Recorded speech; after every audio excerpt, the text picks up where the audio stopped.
Kemudian saya juga melihat langsung syahadatnya juga asyhadu alla ilaha illallah wa asyhadu anna muhammadar rasulullah gitu. Memang kita di para perempuan ini kan ada tenda tersendiri ya Mbak ya. Tenda tersendiri gitu. Yang menarik menurut saya mungkin teman-teman ini ya, kalau netizennya teman-teman Indonesia ya, keragaman ini tadi kan bicara tentang keragaman perempuan di dalam mempraktekkan ibadah misalnya ketika sholat itu tuh ya mungkin kalau orang yang nggak pernah jalan-jalan tuh aneh gitu, karena teman-teman yang perempuan tuh kalau sholat yo sini rambutnya bak panjang di sini masih ada, itu ya sholat Allahu Akbar gitu aja gitu, dan nggak ada yang kemudian mengkritik membenci itu nggak syar'i, itu nggak ada yang kayak gitu ya. Assalamualaikum warahmatullahi wabarakatuh, sahabat Warta. Selamat datang di podcast Warta Ahmadiyah. Saya Dr. Nina Marian Nur, dosen dan aktivis di bidang sosial dan gender. Sangat senang pada hari ini bisa bertemu dengan Anda semua. Dalam episode kali ini, kita akan mendiskusikan isu yang sangat penting dan relevan bagi kita semua, khususnya dalam konteks Sumpah Pemuda di bulan Oktober ini. Jadi mengenai peran perempuan dalam masyarakat kita dan bagaimana kita dapat memanfaatkan media dan mengedukasi serta membangun kesadaran yang lebih positif. Sangat beruntung sekali kita hari ini kedatangan tamu Profesor Alimatul Kiptiah. Beliau guru besar di UIN Sunan Kalijaga dan juga sekaligus kolega saya di UIN Sunan Kalijaga. Selain guru besar, beliau juga komisioner perempuan dari 2020 sampai sekarang. Apa kabar Prof. Alim? Alhamdulillah baik. Alhamdulillah, terima kasih sekali sudah berkenan untuk hadir dalam podcast Warta Ahmadiyah hari ini. Saya ini tentu saja dalam rangka Sumpah Pemuda ya Prof ya. Mungkin saya akan memperkenalkan dulu Prof. Alim kepada para pemirsa sahabat Warta. Jadi beliau ini profesor di bidang kajian gender di UIN Sunan Kalijaga.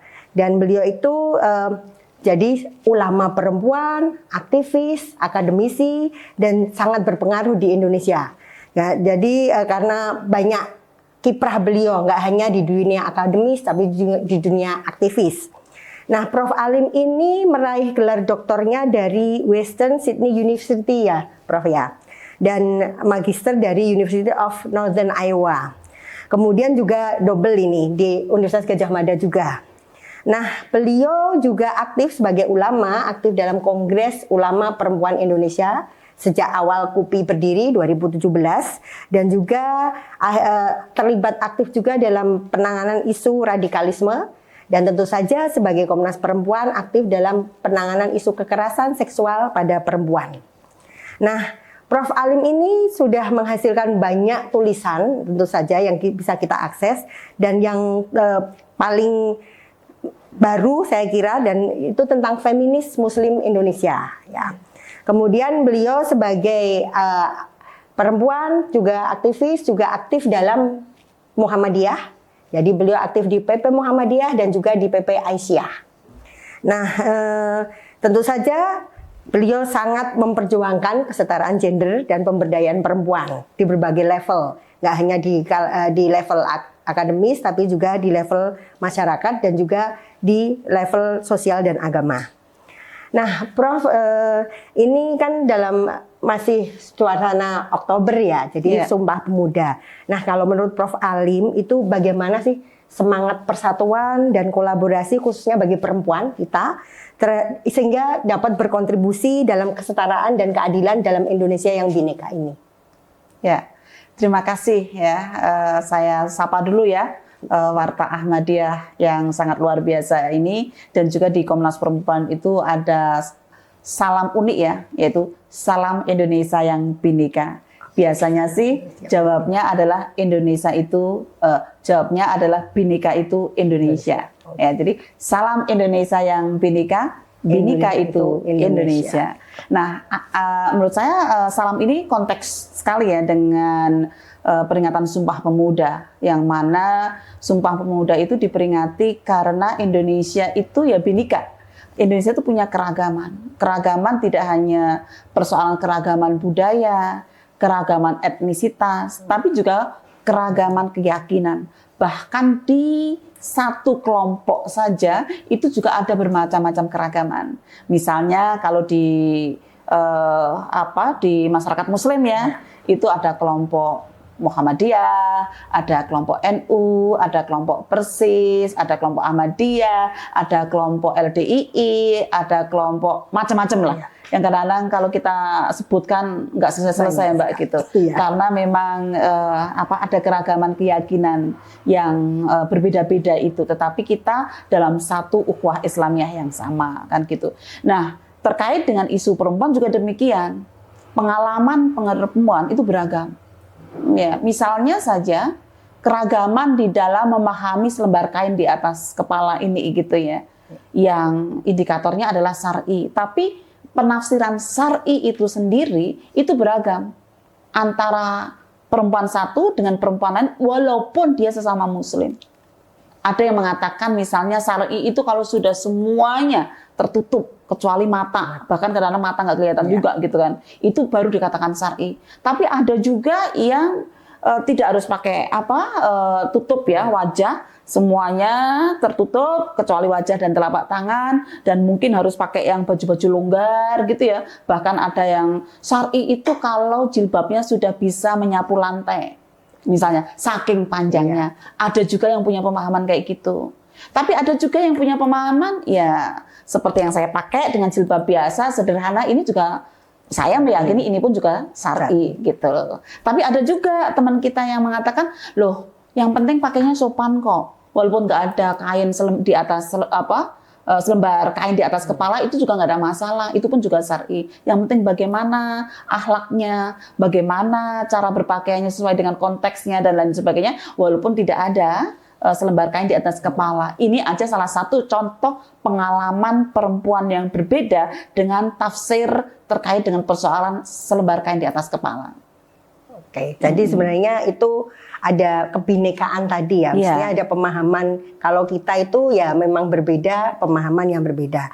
Nah ini mungkin kan Prof. Alim dulu pernah collab ya dengan Warta Ahmadiyah dan pernah menceritakan tentang Ahmadiyah itu apa, tapi kemudian ada beberapa komen yang mungkin tidak menyamankan bagi Prof. Alim. Nah itu kalau menurut Prof. Alim itu bagaimana sih ini kita kaitkan dengan tadi media dan literasi masyarakat kita. Jadi bagaimana sebenarnya peran media dalam membangun tadi literasi yang kuat sehingga mengurangi tadi prasangka ya Prof ya, dan kebencian. Karena kadang orang tuh benci karena tidak tahu, dan sebenarnya media tuh kan bisa berperan di situ. Nah, menurut Prof. Alim itu kalau dari pengalaman Prof. Alim selama ini, media itu bisa main di mana sih biar literasi itu tersampaikan? Jadi yang penting itu bukan banyaknya pengetahuan ya bagi seseorang, tapi yang penting itu bagaimana kecerdasan menyaring pengetahuan itu. Karena kan pengetahuan itu di era digital itu jutaan ya, yang kadang-kadang banyak sekali gitu. Jadi penting bagi kita kemampuan kita untuk filter ya. Istilahnya ada saring sebelum sharing gitu ya, misalnya kayak gitu. Cek dulu sebelum kita menyampaikan itu sesuatu yang benar atau tidak benar. Atau seandainya benar, kita juga perlu berefleksi ya. Seandainya informasi ini benar, kalau saya sampaikan, itu ada yang terdolimi nggak sih? Gitu. Ada yang tersakiti nggak sih? Nah itu juga harus menjadi pertimbangan ya. Tidak asal semua berita benar langsung kita sampaikan. Gitu tentu ada pertimbangan-pertimbangan tadi gitu. Karena itu kecerdasan digital itu menjadi sesuatu yang sangat penting bagi kita. Karena di dunia digital pun kita itu beragam. Ya, beragam dalam arti termasuk beragam level pengetahuannya. Kadang-kadang kalau kita tidak melakukan cek dan recheck gitu ya, maka akan menimbulkan pemahaman yang salah, dan itu kalau sering kita langsung klik gitu ya, bisa jadi loh kalau dulu mulutmu adalah harimaumu ya, sekarang jarimu adalah surgamu atau nerakamu gitu. Karena jari ini akan sangat menentukan apakah akan menimbulkan kebencian ataukah akan menimbulkan bagaimana merawat keragaman itu menjadi sesuatu yang membanggakan dan menjadi sesuatu yang kehidupan yang bersama yang bahagia gitu. Karena itu penting sekali sih ya teman-teman sekalian ya, untuk bagaimana kita mempunyai kecerdasan digital ya dengan literasi yang baik, dan juga tolong untuk tidak menebar kebencian. ya, karena apapun kebencian yang kita sampaikan di dunia digital itu sebenarnya nggak ada manfaatnya kok. Membuat orang sakit hati itu akan mengurangi pahala yang ada pada diri kita. Coba kalau kebencian itu dikirimkan yang membaca jutaan, bisa jadi minus loh nanti kebaikannya, ya kan, karena dikurangi kebencian yang sudah terlanjur di share tadi gitu. Karena itu sangat-sangat penting di tengah keragaman yang ada termasuk di dunia digital untuk bagaimana kita bijak ya di dalam memberikan komentar, di dalam melakukan sharing-sharing informasi yang itu harapannya jangan sampai informasi yang kita share, yang kita komen itu membuat orang lain terzolimi. Oke, terima kasih Prof. Nah ini mungkin kita lanjutkan ke seingat saya waktu Jalsah Salanah UK itu Prof Alim kan kebetulan diundang ke sana. Karena waktu itu Prof Alim memang saya ingin lihat sendiri seperti apa sih sebenarnya orang Ahmadiyah tadi biar bisa menjelaskan ke khalayak, ke masyarakat umum apa itu Ahmadiyah dan seperti apa. Nah ketika ingin lihat ukhuwah Islamiyahnya kan gitu. Nah ini mungkin Prof Alim bisa berbagi bagaimana pengalaman Prof Alim di Jalsah UK melihat ukhuwah Islamiyah antara Ahmadiyah itu seperti apa yang Prof Alim lihat sebagai orang di luar Ahmadiyah. Iya, ada dua kelompok kan. Pertama internal Ahmadiyah sendiri, yang kedua adalah antar Ahmadiyah dan non Ahmadiyah.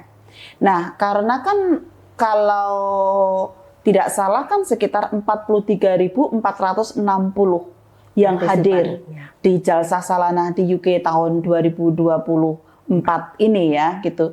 Yang itu hadir dari seluruh banyak negara yang hadir di situ. Saya ingat salah satu yang membuat saya terkesan misalnya adalah volunteer dari Kanada aja 500-an orang ya yang datang ke situ gitu, volunteer yang dia harus cuti dari kerjanya, cuti dari aktivitas kesehariannya untuk datang ke tempat itu. Jadi saya melihat ada kekuatan yang ukhuwah yang luar biasa di internal Ahmadiyah sendiri gitu dengan misalnya dibuktikan bahwa saya sempat wawancara dengan ketua panitianya ya. Misalnya dari keseluruhan acara jalsah itu kan sekitar 25.000 euro ya, biayanya banyak lah begitu ya, banyak gitu. Nah, itu hanya sekitar 5.000 saja yang sebenarnya benar-benar dikeluarkan oleh panitia. Yang lainnya itu adalah in kind atau volunteer. Yang tadi ya, ada 500 yang hadir datang ke UK sebagai volunteer dari Kanada misalnya dan dari negara-negara yang lain. Memang sih Indonesia belum ada yang mengirimkan volunteer gitu. Ya kapan-kapan lah gitu kalau mampu gitu. Enggak apa-apa gitu kan. Nah, artinya itu menjadi sesuatu yang sangat unik ya tentang volunteerismnya itu di dalam acara tahunan loh ini ya, bukan 5 tahun sekali, ini acara tahunan gitu kan. Itu yang satu. Nah yang kedua karena kan kebiasaan Ahmadiyah itu kan mengundang yang non Ahmadi. Kayak saya sendiri kan background saya kan Muhammadiyah gitu ya. Dan memang saya tanya sih ke teman-teman Ahmadiyah emang targetnya apa sih ngundang aku? Kan tidak menjadikan saya Ahmadiyah kan gitu. Tentu tidak ya. Saya tetap jadi Muhammadiyah kok gitu loh ya. Tapi sebagai ukhuwah Islamiyah kita saya pikir menjadi sesuatu yang sangat penting untuk melihat langsung apa yang terjadi di sana.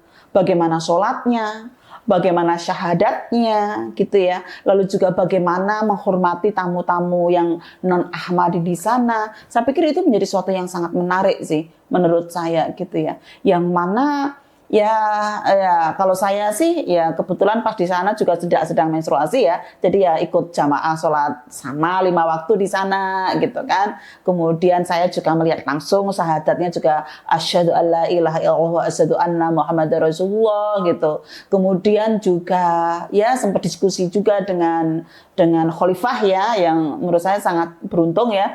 Saya bisa hadir langsung berdiskusi langsung tentang bagaimana sih Ahmadiyah ini kan begitu. Jadi ukhuwah Islamiyah ke non Ahmadi saya pikir juga menjadi sesuatu yang kita apresiasi ya. Karena saya sendiri ya alhamdulillah sampai saat ini walaupun saya sudah banyak bersilaturahmi, berteman dengan teman-teman Ahmadiyah gitu ya, itu tidak ada paksaan kok dari teman-teman Ahmadiyah. Kalau saya harus jadi Ahmadiyah juga enggak juga gitu. Saya tetap jadi Muhammadiyah gitu ya, tapi memahami lebih detail Ahmadiyah, ilmu saya jadi bertambah dengan diundang oleh Ahmadiyah itu gitu. Sehingga ini menunjukkan bahwa ukhuwah Islamiyahnya juga terjaga di situ sih menurut saya. Oke, itu tadi kan kalau ukhuwah Islamiyah secara umum ya Prof ya. Kalau kan sebagai Komnas Perempuan dan juga pejuang gender kan, bagaimana melihat perempuan di Ahmadiyah? Kalau menurut Prof Alim, pengalamannya berinteraksi dengan saya sebagai wanita Ahmadi, kemudian juga di sana kemarin bareng Bu Sadar Lajnah Imailah, kemudian ketemu juga. Itu kalau pengamatan Prof Alim sendiri itu bagaimana sih peran perempuannya? Ya, kalau peran-peran perempuannya di dalam semua aspek level pekerjaan itu saya lihat ada ya. Tidak ada pembatasan perempuan nggak boleh ini, nggak boleh itu. Ya kan, perempuan diberi kebebasan untuk berkiprah seluas-luasnya untuk di profesional apapun gitu ya. Saya pikir dalam persoalan ini progresif gitu ya. Pemikirannya terkait dengan bagaimana partisipasi perempuan, kontribusi perempuan di semua aspek level profesional ya yang ada gitu. Itu progresif. Namun demikian menurut saya sih masih ada penekanan bahwa perempuan itu harus mendidik gitu. Jadi konsep mendidik itu tanggung jawab bersama itu sepertinya moderat lah gitu, belum sampai progresif gitu. Yang saya amati kan buku saya di Feminis Muslim Indonesia itu kan saya bagi menjadi 3 pemikiran ya, progresif, moderat, konservatif gitu ya. Nah di dalam persoalan peran tadi menurut saya ini progresif, tapi di dalam pengasuhan itu masih moderat gitu. Walaupun saya berdiskusi ya dengan teman-teman Ahmadiyah, bagaimana kok tetap moderat sementara Al-Quran itu pendidikan itu di surat Luqman. Bukan surat An-Nisa. Lalu hadisnya kullu mauludin yuladu alal fitrah. Anak lahir dalam keadaan fitrah dan mau dia seperti apa itu kan ayah ibunya, bukan tergantung pada ibunya kan begitu. Tapi ya itu teman-teman Ahmadiyah sendirilah yang akan memikirkan apakah akan tetap bersikukuh bahwa perempuan harus betul-betul menjadi pendidik utama dan pertama, atau pendidik utama dan pertama itu ya bersama gitu. Akan tergantung situasi keluarganya masing-masing misalnya. Nah itu aja ya terkait dengan persoalan itu. Dan untuk masalah kepemimpinan saya pikir juga moderat ya. Untuk kepemimpinan gitu ya, khalifahnya kan laki-laki ya Mbak gitu kan. Jadi kayaknya nggak bisa lah sepertinya. Saya tidak tahu suatu saat apakah ada pemikiran-pemikiran khalifah itu ada perempuan misalnya, itu baru progresif. Tapi kalau masih ada batasan-batasan perempuan boleh menjadi pemimpin apapun asal tidak jadi khalifah. Nah itu kan pemikiran yang moderat. Ya kan? Jadi sih menurut saya itu ya pemikiran. Tapi saya impress ya terhadap partisipasi perempuan di jalsah itu gitu, dan cukup menunjukkan sesuatu yang sangat detail. Saya kan sempat muter-muter tuh di tenda-tenda itu ya. Misalnya yang saya lihat itu proses pengkaderan dan volunteerismenya itu sangat luar biasa. Saya sempat wawancara dengan beberapa teman ya, dengan beberapa teman Ahmadiyah misalnya. Proses volunteerism itu dimulai dari anak-anak dengan membawa air itu. Ya, kata mereka, seorang anak Ahmadiyah dia itu akan sangat bangga ketika sudah punya emblem volunteer di acara jalsa gitu. Emblem itu apa sih? Apa itu tanda-tanda atau bands, kartu lah gitu ya. Kartu volunteer di acara jalsa walaupun sebagai pembawa air misalnya gitu. Itu sesuatu yang sangat membanggakan gitu ya. Dan memang sih ketika kita muter itu ada satu tenda tersendiri, isinya tuh stroller. Sampai kita foto kok itu. Maksudnya apa? Bukan strollernya, tapi ini adalah keterlibatan semua keluarga. Dari kecil ya, ibaratnya dari bayi itu sudah diajak ke jalsa. Itu berarti kan sesuatu yang memang keluarga itu salah satu fungsinya adalah kaderisasi. Sama sih. Di Muhammadiyah fungsi keluarga itu juga adalah kaderisasi gitu. Nah ini juga saya lihat di Ahmadiyah, yang mana keluarga itu adalah mempunyai fungsi kaderisasi, diawali dari dia selalu diajak ke jalsa, dan ketika di anak-anak usia SD ya itu mulai membawa air menjadi volunteer itu. Saya sempat bertanya kepada bagian clear up ya. Jadi kalau di jalsa itu kan Mbak Nina udah pernah ke sana? Belum. Wah, malah belum ya? Iya, Wah, makanya. alhamdulillah nih saya udah pernah ke sana. Jadi Jalsa, teman-teman ya, di sana itu pemerintah Inggris itu memberikan izin selama 28 hari di sekian ratus hektar tanah yang itu adalah tanah perkebunan. Jadi kalau tidak dalam acara Jalsa, acara itu tanah itu ya ditanami terong, tanami tomat, tanami apa. Nah, di teman-teman Ahmadiyah sendiri punya insinyur ya engineer yang bagian untuk mengembalikan tanah yang diinjak-injak itu kembali subur gitu. Nah, ini uniknya, padahal acara Jalsa itu kan hanya sekitar 4 hari ya. Tetapi diberi kesempatan untuk waktu 28 hari. Nah, clear up itu dari membersihkan tenda-tenda sampai kembali menjadi tanah bisa ditanami lagi itu membutuhkan waktu 7 hari. 7 hari. Nah, anak-anak volunteer yang umurnya 15 tahun ke bawah itu hanya dibolehkan volunteer clear up itu di hari ke-7. Jadi tidak ikut mengangkut-ngangkut barang besar itu, tapi hanya pick up mengambil sampah-sampah begitu. Sehingga menurut saya dalam persoalan ini sih teman-teman panitia Jalsa sangat mempertimbangkan hak anak ya untuk tidak kemudian dieksploitasi menjadi pekerja-pekerja yang tidak semestinya gitu, tapi sekaligus tidak membatasi keinginan dia untuk tetap jadi volunteer di dalam acara clean up atau membersihkan ya bekas-bekas Jalsa itu. Nah, ketika kami mau masuk ke rumahnya Uzur, mau masuknya Khalifah, kan ketemu juga tuh. Kan kita harus steril ya di sana ya. Jadi kayak COVID lah gitu. Yeah. Jadi semuanya harus betul-betul dites bahwa kita bebas dari virus dan lain sebagainya. Nah, kita sempat ngobrol juga dengan panitia yang ada di sana gitu.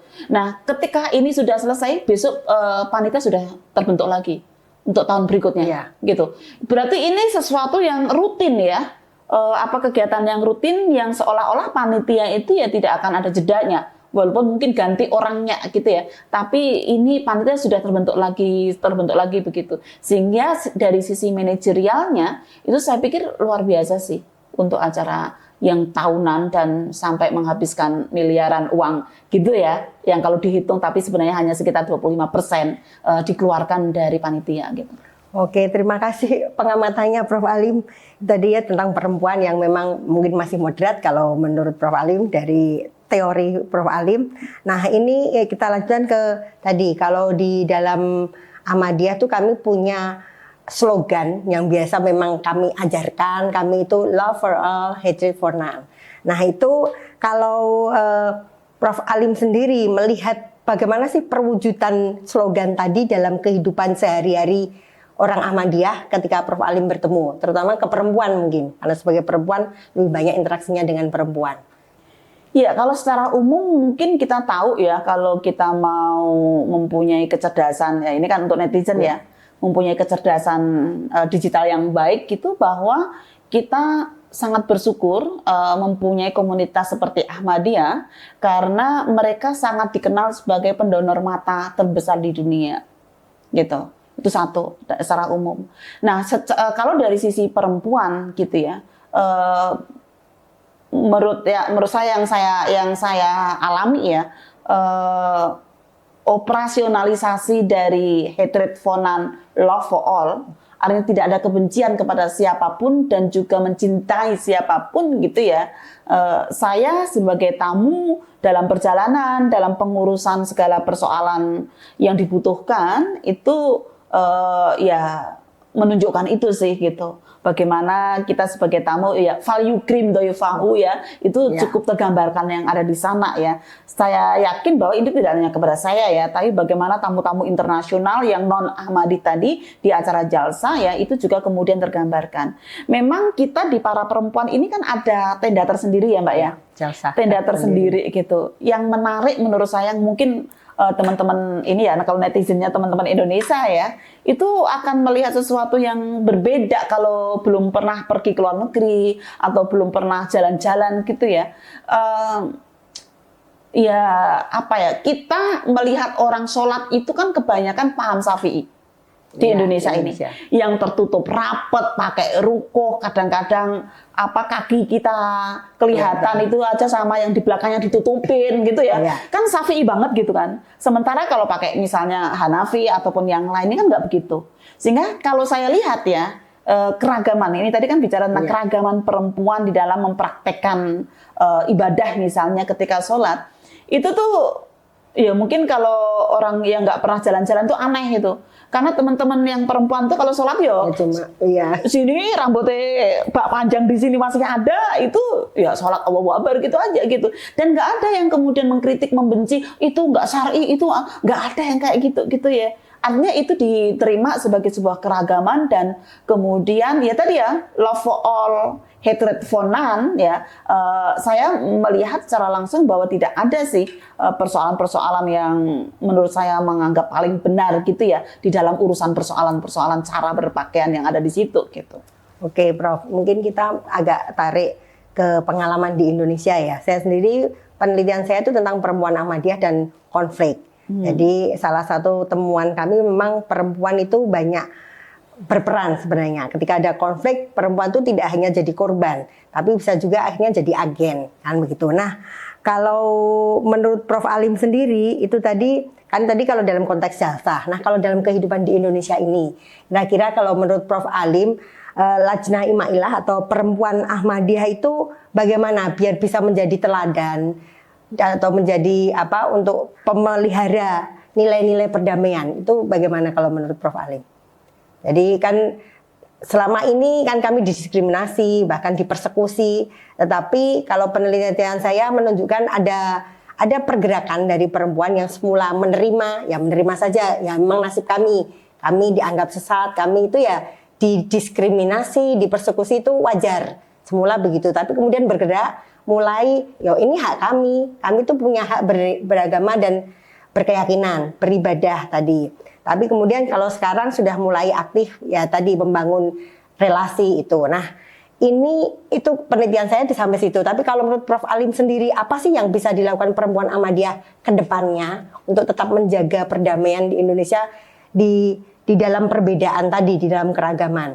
Karena ya mau tidak mau masih juga masyarakat yang belum bisa menerima kalau kami itu sedikit berbeda dalam pemahaman walaupun kami sama-sama Muslim, gitu. Ya, menurut saya memang kita tidak boleh membiarkan kebencian dan kesalahpahaman itu. Perempuan Ahmadiyah bisa memulai untuk menjelaskan itu ke publik. Misalnya saya ingat ketika kita ada acara Global Conference on Women Rights in Islam yang diselenggarakan oleh Muhammadiyah Aisyah LPPA, itu kan Ibu Sadar datang ya. Lalu kemudian memperkenalkan diri kan, saya perempuan Ahmadiyah, ketua perempuan Ahmadiyah Indonesia, lalu berpendapat ini kan begitu. Nah, saya pikir ini juga sesuatu yang bisa dimunculkan ya sesering mungkin gitu untuk bagaimana supaya mengajak ya masyarakat agar tidak salah paham dan juga agar ikut berperan aktif di dalam upaya-upaya penyelesaian masalah-masalah bukan hanya ketika konflik saja gitu. Sehingga katakanlah misalnya nih, bagaimana teman-teman Ahmadiyah juga punya pos bakum, pos bantuan hukum kepada korban-korban yang tidak harus dari Ahmadiyah. Ya kan, korban untuk semuanya. Kayak tadi donor mata kan tidak hanya donor mata untuk Ahmadiyah kan, donor mata kita tidak humanitas kan, untuk semua manusia gitu. Nah, bagaimana juga itu melakukan aktivitas-aktivitas kemanusiaan itu untuk semua gitu. Misalnya ya membuka aduan tentang korban-korban kekerasan perempuan terhadap perempuan tuh seperti apa gitu, misalnya ya, itu kan wujud nyata ya yang bisa kemudian dilakukan oleh perempuan Ahmadiyah gitu.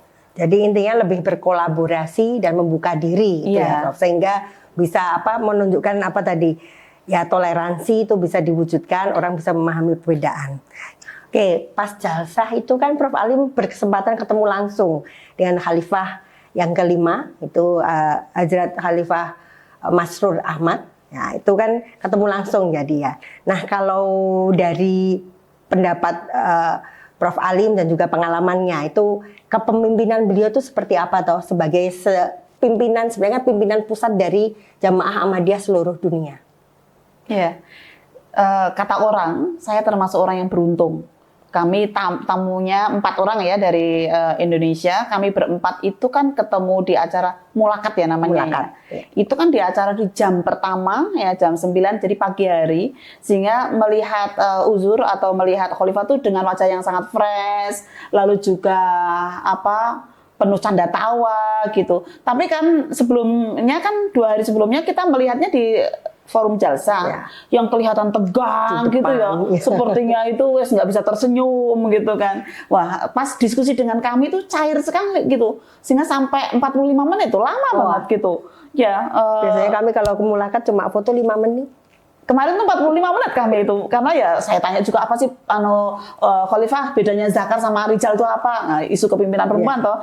Terus saya tanya masalah poligami, masalah pengasuhan dan beberapa lah pertanyaan itu gitu.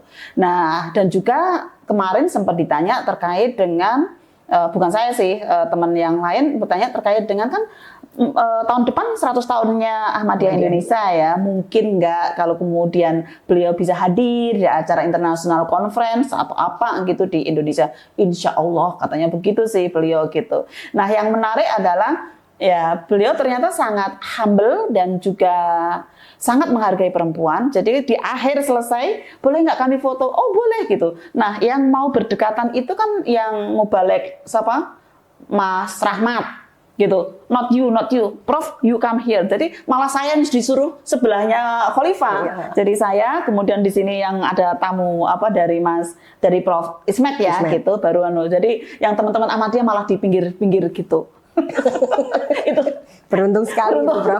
Itu. Jadi ya sempat sih saya megang-megang bajunya gitu ya, karena kan yang betul-betul di sebelah saya gitu. Jadi maksudnya dari memperlakukan bagaimana perempuan setara itu ya walaupun sambil canda-canda ya itu dilihat dari bagaimana perlakuan saya di dalam rentetan foto itu gitu loh. Kami itu adil gender katanya gitu, kata beliau. Kan ketika di jalsa ke perempuan kan beliau juga, jadi memang setiap jalsa itu ada sesi khusus, huzur itu di depan perempuan. Iya. Gitu. Iya. Kalau di jalsa UK kemarin kalau nggak salah bicara tentang apa ya, Bro? Saya juga lupa. Ya masalah pendidikan, kemudian masalah cara berpakaian juga gitu, kemudian di perempuannya ya, tapi kan tamu-tamu internasional yang perempuan itu juga bisa masuk yang di tempat laki-laki. Kayak saya kan dikasih kesempatan pidato itu kan di depan laki-laki ya. Sehingga dalam persoalan itu ya mungkin ya tadi ya moderat tadi loh, nggak saklek-saklek amat, tapi juga tetap membolehkan perempuan bicara di depan laki-laki misalnya gitu loh. Walaupun masih tetap ada batasan-batasan yang ada gitu sih. Kalau Prof. Ali melihat beliau sebagai sosok pemimpin spiritual itu bagaimana? Kan itu kan kalau bagi kami orang Ahmadiyah, beliau itu ya pimpinan kami dalam urusan spiritual. Ya tentu saja memandu kami juga kalau dalam hal dunia. Itu kalau Prof. Ali sendiri melihatnya tadi selain beliau humble, beliau juga kesetaraan gendernya juga ada pandangan-pandangannya, tapi sebagai pemimpin spiritual dunia di Ahmadiyah itu bagaimana? Kalau menurut Prof. Ali? Ya, menurut saya sih karena memang kekhilafahannya kan khilafah spiritual ya di Ahmadiyah itu ya, bukan khilafah politik kan gitu ya. Memang sudah semestinya seperti itu gitu. Ya walaupun memang kalau dari sisi bahasa yang digunakan kan memang bahasa Urdu ya. Urdu. Kita yang bukan non Ahmadiyah itu kalau mendengarin kok kayak lagu India ya gitu ya. Naik. Misalnya kayak gitu. Jadi karena mungkin beda ya, kita tidak punya pengalaman spiritual yang seperti teman-teman Ahmadiyah gitu ya.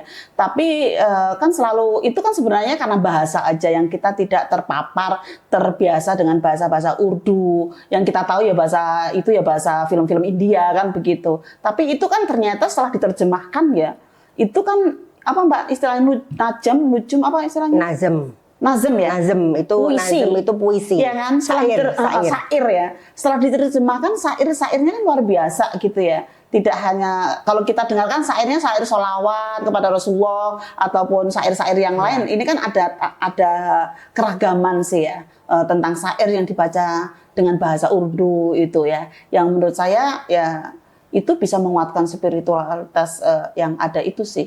Karena kan kalau kita paham artinya kan dalam banget ya, najm atau syair-syair yang dibacakan sebelum acara-acara resmi itu gitu. Oke, Prof. Alim kan berkesempatan tadi ya bicara di depan peserta partisipan jalsah yang ribuan tadi, dan laki-laki tentu saja. Kalau jalsah yang utama kan di depan laki-laki. Nah, itu bagaimana kesan dan perasaan Prof. Alim saat itu, at that time maksudnya, dan setelahnya?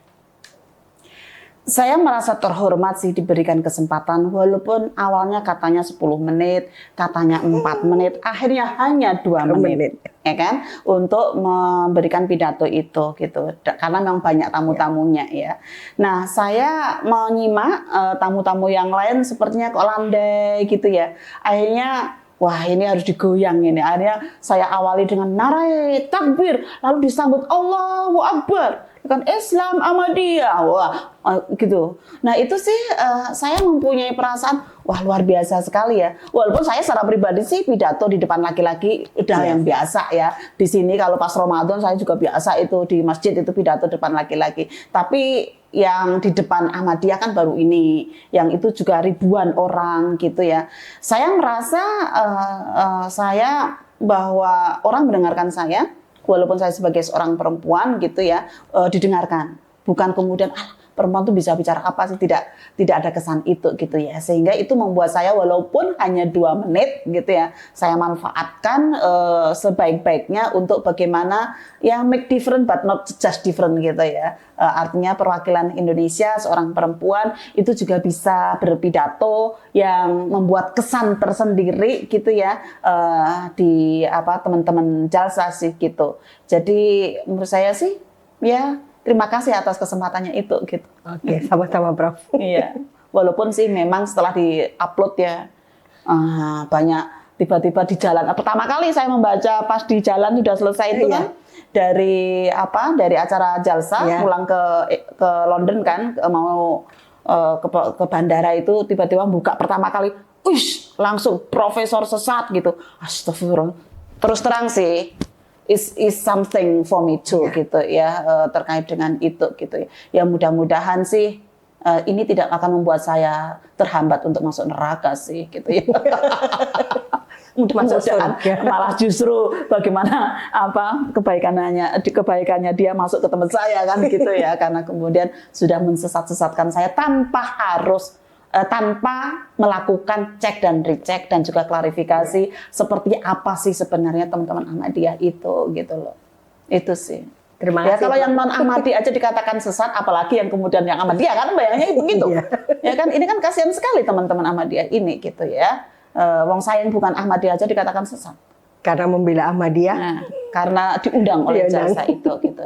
Tapi ya akhirnya terbiasa sih, ya sudahlah gitu. Ya saya kira demikian. Saya sangat berterima kasih ke Prof. Alim dan belajar banyak dari Prof. Alim. Jadi terima kasih sekali Prof. Alim atas waktu dan tentu saja ilmunya yang saya kira sangat bermanfaat bagi para sahabat warta yang menyimak podcast ini. Sampai terima kasih sekali lagi Prof. Alim atas kesediaannya, atas perkenannya, atas pengorbanan waktunya untuk kami di acara ini. Demikian sahabat warta, sampai jumpa lagi di podcast Warta Ahmadiyah berikutnya. Mari kita terus membangun masyarakat yang lebih baik dan lebih toleran. Jazakumullah ahsanal jaza. Assalamualaikum warahmatullahi wabarakatuh. Waalaikumsalam warahmatullahi wabarakatuh. Narai takbir. Allahu Akbar.